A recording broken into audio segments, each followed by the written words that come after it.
오늘 우리가 읽은 히브리서 11장에 별칭이 있습니다. 애칭이 있습니다. 우리는 이것을 믿음장이다라고 이야기합니다. 이렇듯 성경에는 이렇게 애칭을 가지고 있는 파트들이 있습니다. 예를 들어서 고린도전서 13장 하면 여러분 무엇이 떠오릅니까? 사랑입니다. 그래서 우리는 흔히 사랑장이라고 하면 고린도전서 13장을 이야기하고 믿음장이라고 하면 이 히브리서 11장을 이야기합니다. 또 특별한 주제인 이 부활에 관한 것을 집중적으로 설명하는 또 파트가 나오는데 그것은 바로 고린도전서 15장입니다. 그래서 우리는 이러한 장수를 이야기할 때에 믿음장이다, 사랑장이다, 부활장이다, 혹은 은사장이다 이런 다양한 표현들을 가지고 있습니다. 오늘 우리가 읽은 이 본문의 말씀을 보면 옛 조상들의 삶을 통해서 믿음을 우리들에게 보여주고 있습니다. 여러분, 그 믿음이 지금 우리가 추구하는 믿음과 다르지 않습니다. 같습니다. 이 이야기는 우리의 믿음의 조상들이 가졌던 그 믿음과 동일한 믿음이 우리들에게도 필요하다라는 이야기입니다. 내 믿음도 중요하지만 내 믿음이 성경에 기록된 믿음의 선배들의 믿음과 같은지가 더욱 중요합니다. 왜냐하면 요즘은 수많은 이단 사상으로 말미암아 저마다 이상한 믿음을 가지고 있습니다. 그리고 말합니다. 나는 믿음이 있는 사람이다. 그러한 사람들의 행실들을 보면서 우리는 위축받을 때가 있습니다. 나는 그런 믿음이 없는데. 위축받을 필요가 없습니다. 우리가 추구해야 할 믿음의 대상은 성경에 기록되어 있는 이 믿음의 조상들의 믿음입니다. 그 믿음이 우리의 믿음이 되어야 합니다. 특별히 오늘 히브리서 11장에 많이 등장하는 단어가 믿음입니다. 여러분, 이 믿음이라고 하는 이 단어는 교회 안에서 정말 많이 듣는 말입니다. 김 집사님 요즘 믿음이 없는 것 같아. 박 집사님 요즘 믿음이 많아졌어. 여러분 어떻습니까? 우리는 교회를 다니는 누군가를 보면서 저 집사님 믿음 없어. 저 집사님 믿음 있어. 이렇게 많이 평가를 합니다. 혹은 스스로도 우리 자신에게 묻기도 합니다. 나는 정말 믿음이 있는 사람인가? 여러분 어떻습니까? 여러분은 믿음이 있으십니까? 없으십니까? 어떤 사람은 이렇게 대답합니다. 나는 믿음이 있지. 내가 얼마나 하나님을 잘 알고 있는데. 어떤 사람은 이렇게 말합니다. 나는 정말 믿음이 없어. 하나님도 잘 모르고 교회 생활도 열심히 안 하는 것 같고. 우리가 이 믿음을 정의 내린다는 것은 어렵습니다. 왜냐하면 이 단어가 자체가 추상적이기 때문에 그렇습니다. 하지만 성경 여러 곳에서는 꾸준히 믿음에 대해서 이야기합니다. 예수님도 이렇게 믿음에 대해서 말씀하셨습니다. 내 믿음이 너를 구원했다. 내 믿음이 내가 원하는 것을 얻었다라는 이야기입니다. 그렇다면 여러분이 가지고 있는 그 믿음으로 말미암아 여러분 무엇을 얻을 수가 있습니까? 그런데 우리가 조심스럽게 접근해야 될 필요성이 있습니다. 믿음은 자기가 바라는 것을 이루는 것이 믿음이 아닙니다. 성경에서 이야기하고 있는 이 믿음은 내가 무엇을 원했느냐, 그것을 취했느냐 이것이 아니라 성경에서 말하고 있는 이 믿음은 하나님과의 관계입니다. 하나님과 얼마만큼 관계가 깊어졌느냐, 성경에서 말하고 있는 믿음입니다. 그리고 오늘은 이 믿음의 본질에 대해서 우리에게 분명히 말씀해 주고 있습니다. 1절은 이렇게 기록하고 있습니다. 믿음은 바라는 것들의 실상이요 보이지 않는 것들의 증거이다. 믿음은 바라는 것들의 실상이다라고 이야기합니다. 즉, 이 말은 믿음이라고 하는 것은 우리가 희망하는 것을 확신하게 만든다라는 이야기입니다. 내가 희망하는 것을 확신하게 가지고 있다는 것입니다. 여러분, 이 말은 믿으면 만사형통이다라는 의미가 아닙니다. 잘못된 믿음은 만사형통으로 생각합니다. 여러분 어떻습니까? 믿으면 다 됩니까? 저는 보니까 안 되더라고요. 철석같이 믿었는데 안 되더라고요. 정말 죽자사자 믿었는데 안 되더라고요. 여러분, 믿음은 만사형통의 그런 개념이 아닙니다. 그런데 우리는 신앙 안에서 이 믿음을 만사형통의 개념으로 가져다 쓰려고 합니다. 내가 믿으면 된다는 겁니다. 그런 믿음은 마치 이런 것 같습니다. 새벽마다 일어나서 물 한 컵 떠놓고 새벽달을 보면서 비는 것과 같습니다. 하지만 성경에서 말하고 있는 믿음은 그런 것이 아닙니다. 사람들은 이렇게 말합니다. 누구는 믿음이 있어, 누구는 믿음이 없어. 여러분, 있다 없다를 이야기할 때에 근거가 되는 것은 실체입니다. 즉 믿음이라는 것은 실체가 있다는 것입니다. 실체란 그 자체로 존재한다라는 이야기입니다. 그런데 보이지 않는 것이 존재할 수 있을까? 여러분, 보이지 않는 것은 존재합니다. 가장 대표적인 것이 하나님입니다. 하나님은 보이지 않지만 하나님은 존재하십니다. 즉 믿음은 실체입니다. 여러분, 사람의 구성도 마찬가지입니다. 영과 혼이 있습니다. 이것이 사람의 실체입니다. 이렇듯 믿음은 우리가 다시 한번 재정립할 수 있는 것은 미래에 이루어질 일들에 대해서 현재 내가 이미 가지고 있는 것, 앞으로 희망하는 것을 내가 지금 가지고 있는 것, 이것이 바로 믿음입니다. 즉 믿음은 외적인 것과 내적인 것이 결합된 상태가 믿음입니다. 믿음은 여러분 아십시오, 단순한 정보가 아닙니다. 교회에서 이야기하고 있는 이 믿음은, 신앙에서 이야기하고 있는 이 믿음은 단순한 정보가 아닙니다. 어떤 사람은 하나님에 대한 정보를 많이 알고 있습니다. 그래서 그 사람을 가리켜 믿음이 있어. 조금 성경적인 이야기를 하다 보면 이것저것 성경적인 이야기를 막 합니다. 이런 순간 이런 착각에 빠질 때가 있습니다. 야, 저 사람 정말 믿음이 있구나. 잘못된 것입니다. 믿음은 정보가 아닙니다. 이것은 마치 수영과 같은 것 같습니다. 많은 분들이 수영을 하실 텐데 여러분, 수영이 이론으로만 가능한 것이 아닙니다. 직접 물속에 들어가 몸이 떠야지만이, 앞으로 전진해야지만이 수영입니다.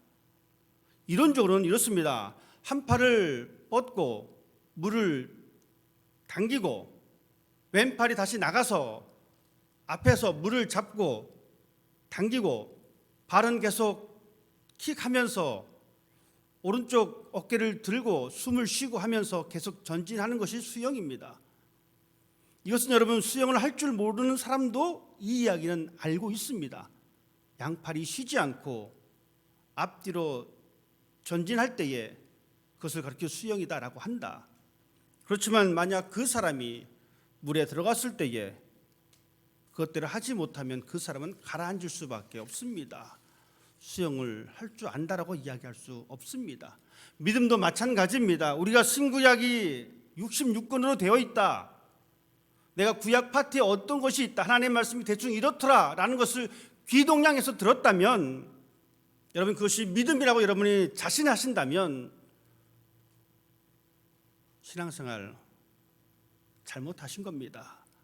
믿음은 정보가 아닙니다. 믿음은 실체입니다.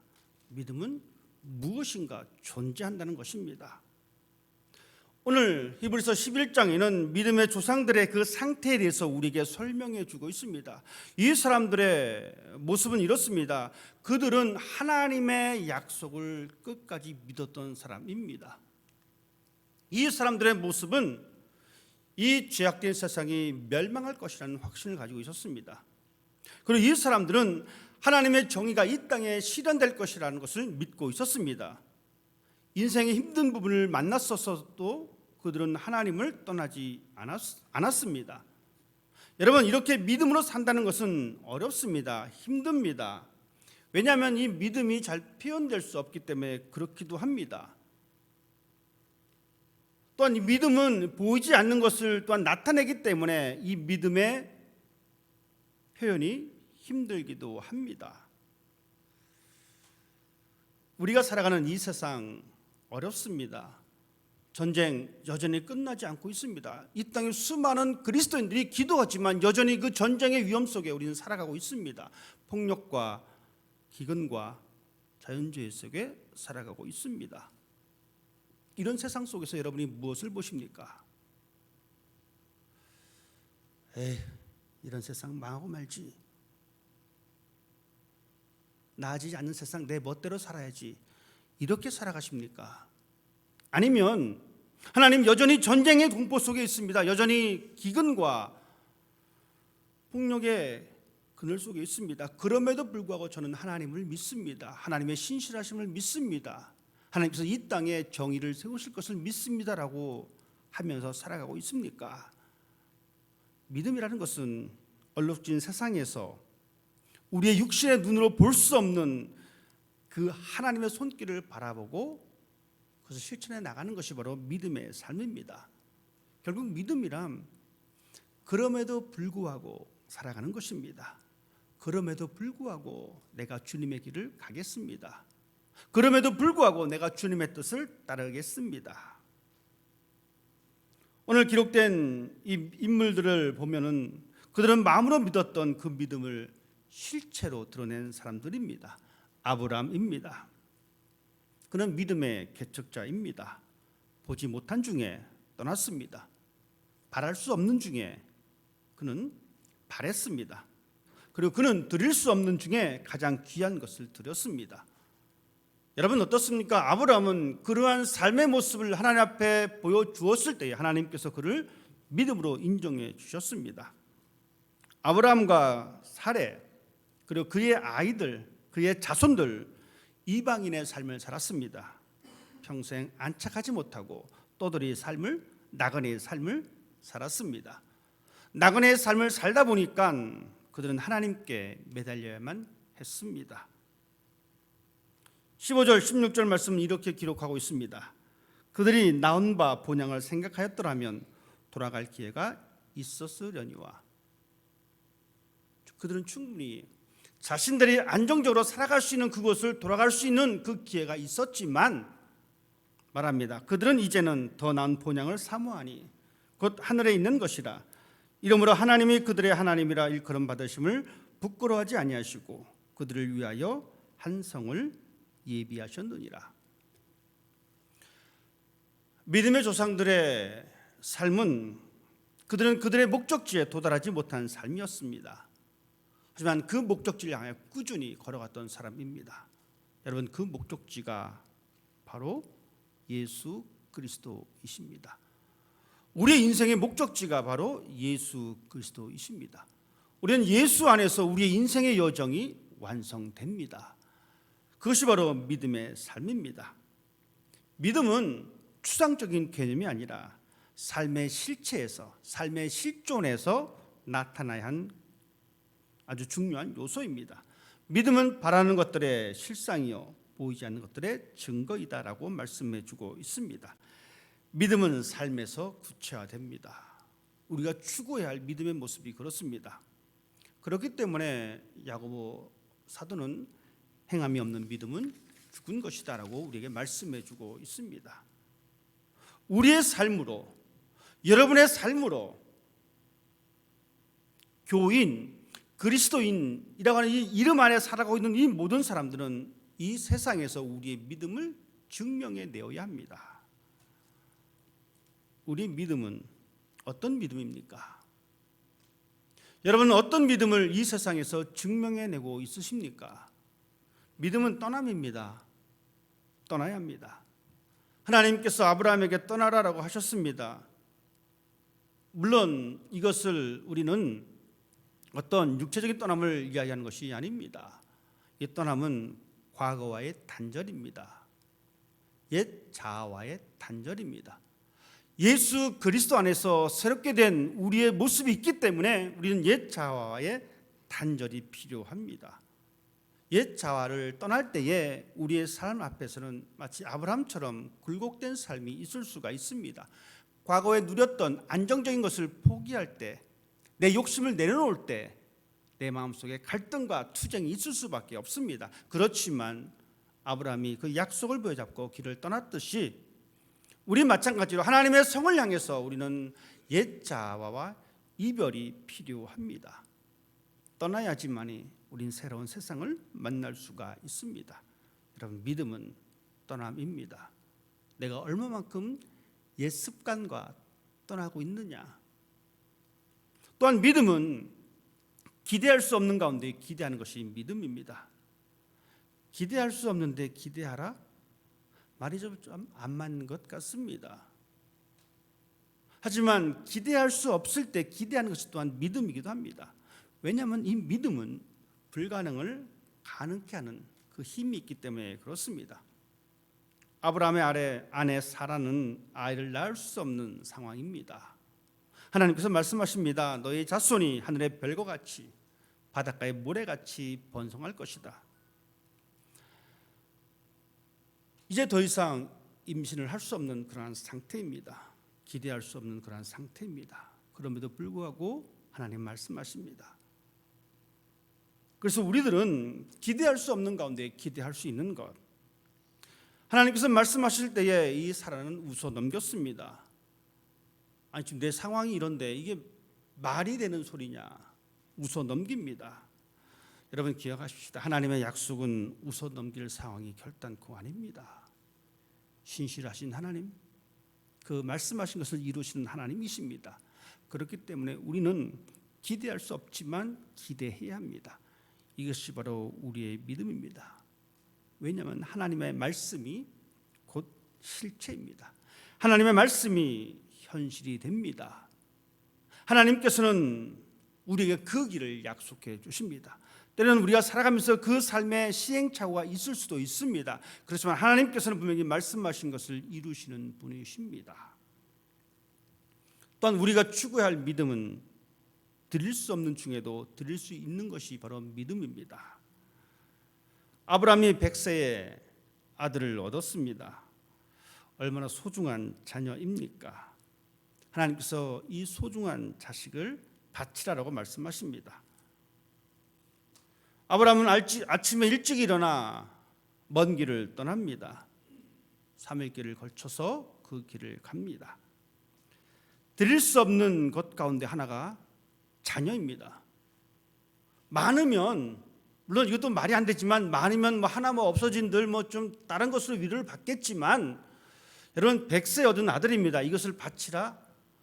아무리 드려도 그렇지 어떻게 이걸 달라고 합니까? 하나님 농담도 잘하시지. 설령 이렇게도 얘기할 수도 있습니다. 드릴 수 없는 중에 드렸던 아브라함입니다. 가장 소중한 것을 드리는 아브라함. 하나님께서 그를 의롭게 여기십니다. 그의 믿음을 인정해 주십니다. 그의 믿음이 만천하에 드러나는 놀라운 사건입니다. 우리의 믿음은 내 입술에서 내 머리에서 맴드는 믿음이 아닙니다. 우리 입술은 우리의 삶을 통해서 나타납니다. 우리가 태양을 바라보고 섰을 때 우리 뒤에는 반드시 그림자가 생깁니다. 여러분 그림자 없는 사람 보았습니까? 아무것도 없는데 그런 사람 아무도 없습니다. 우리 모두는 그와 같습니다. 하나님 앞에 섰습니다. 우리는 하나님께로부터 받은 그 빛을 통하여 나타나는 모습이 있습니다. 이것이 바로 여러분 믿음입니다. 이 믿음이 적을 수는 있습니다. 적다고 너무 여러분 움츠러들 필요도 없습니다. 하나님께서는 우리에게 우리의 분량대로 믿음을 주시기도 하십니다. 대신에 우리가 정말 조심해야 될 것은 믿음이 없는데도 불구하고 믿음이 있다라고 있는 척하지 말기를 바랍니다. 이 세상은 그런 사람들이 너무 많습니다. 어쩌면 저도 그 사람 중에 한 사람일지도 모릅니다. 이런 사람이 많다 보니까 세상은 오히려 사람들은 믿는 사람을 향해서 손가락질을 합니다. 하나님께서 우리에게 주신 믿음이 있습니다. 그 믿음을 구체할 수 있는 우리 모두가 되기를 원합니다. 아브라함의 모습을 통해서 어떻게 내 믿음을 구체할 것인가? 이것은 하나님께서 우리 모두에게 주신 숙제입니다. 여러분에게 주신 숙제입니다. 내 믿음의 실체를 내가 어떻게 보여줄 수 있을까?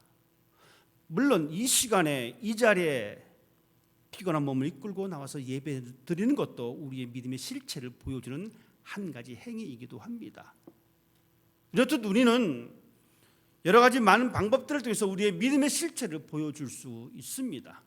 오늘 우리는 이 아브라함을 통해서 그는 보지 못한 중에 떠났고, 그는 기대할 수 없는 중에 기대했고, 그는 드릴 수 없는 중에 드렸다는 것을 우리는 보았습니다.